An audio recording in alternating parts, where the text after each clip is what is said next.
Your debt-to-income ratio is one way that lenders measure your ability to manage the monthly payments you'll need to make to repay the money they intend to lend you.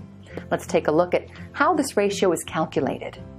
Your monthly debt is the amount you pay each month for recurring payments on things like your mortgage payment, auto loans, student loans, and the minimum payments due on your credit cards. Your monthly income is the gross amount of money you earn before you pay taxes and before other deductions are taken out. To calculate your debt-to-income ratio, simply add up all of your recurring monthly debt payments and divide them by your gross monthly income. As you might expect, lenders like this ratio to be as low as possible. In general, you'll want to keep the number below 36%, but the highest ratio a borrower can typically have to still get a qualified mortgage is 43%, with some exceptions. In short, this ratio is used by lenders to help determine whether the borrower will have a good ability to repay the loan.